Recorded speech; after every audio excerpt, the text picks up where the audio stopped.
Good morning, and welcome to day 20 of my 30-day morning yoga challenge vlog.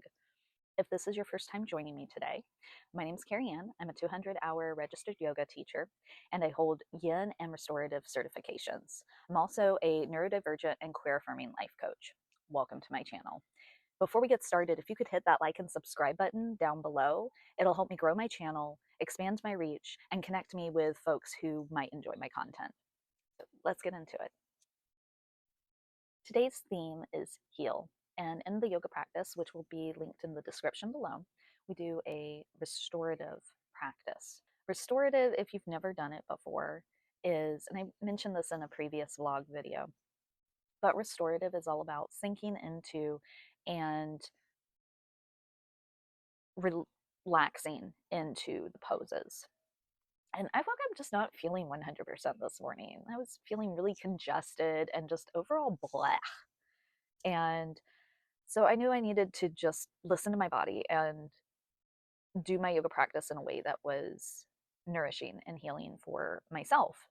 And it's kind of funny because with restorative yoga, there's so little talking and kineticism. Is that even a word?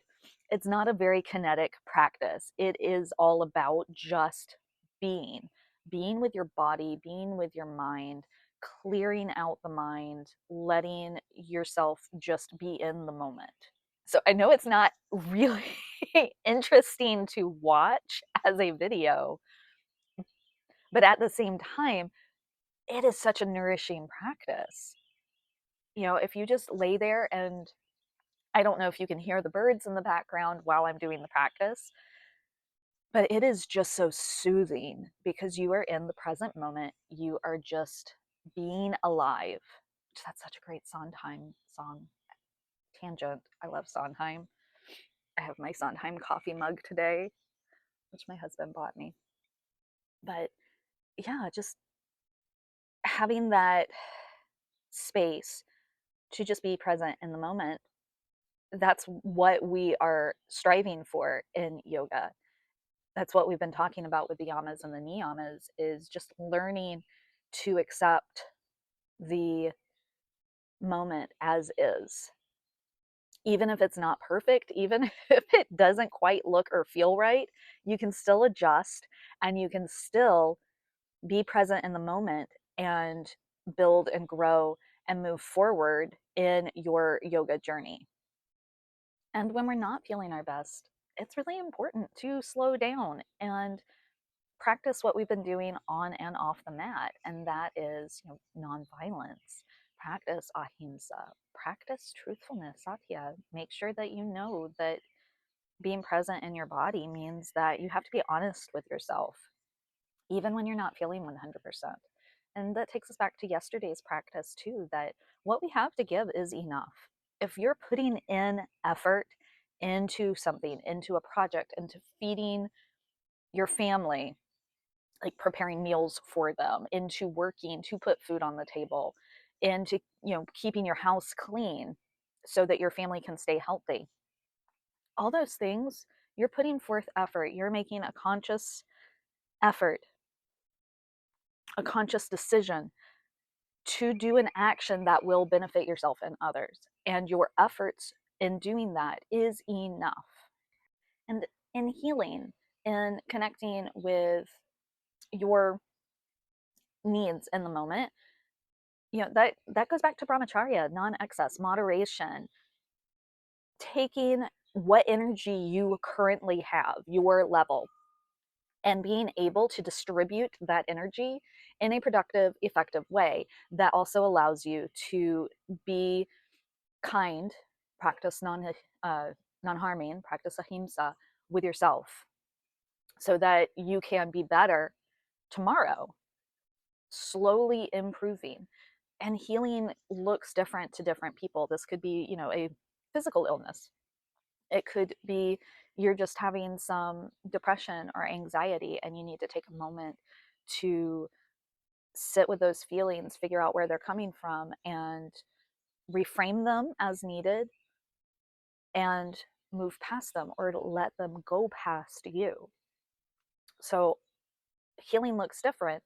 And we can look to the yamas and the niyamas as guides to give us things to practice in the moment to improve day by day.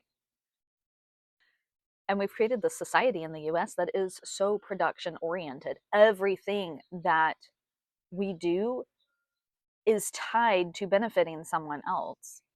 It it's really frustrating because it forces us to be in this constant mindset that we aren't doing enough. And I talked a bit about that yesterday.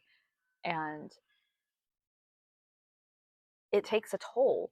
It takes a toll on our mental health. It takes a toll on our relationships. It takes a toll on our physical body. Because if we're pushing ourselves beyond what is normal and natural for our bodies, my ADHD, I really am wanting to rock today, y'all.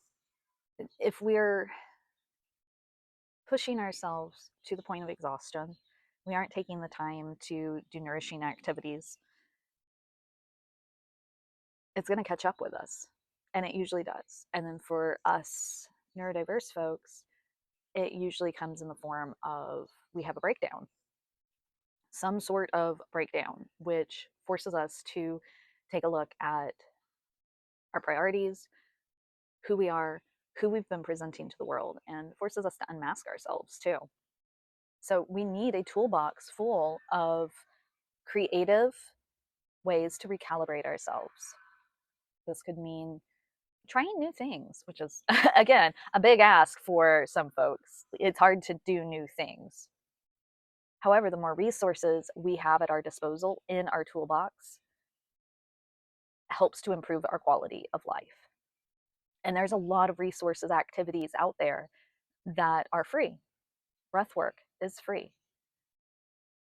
There are plenty of videos on YouTube to teach you how to meditate, to show you yoga poses, and you do not have to have this complex, complicated yoga practice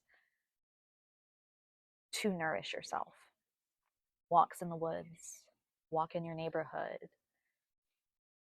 There's a lot of activities that boost our spirits, improve our well-being, and help us to connect with ourselves so that we can heal from the inside out. So I'm going to leave it there for today because I need to take a step back and heal. So I'm not going to overthink this today. And that's okay. What I've done today is enough. So in the comments below, let me know what are some of your tools, resources that you employ when you need to take some time to step back and heal. For me, I'm going to make some nourishing food, and I am going to take some time to play today once I get all of my other responsibilities done and get a good night's sleep. So enjoy the rest of your day. Again, do check out my restorative practice, which will be in the description below. And I will see you tomorrow on the mat for day 21. Have a great rest of your day.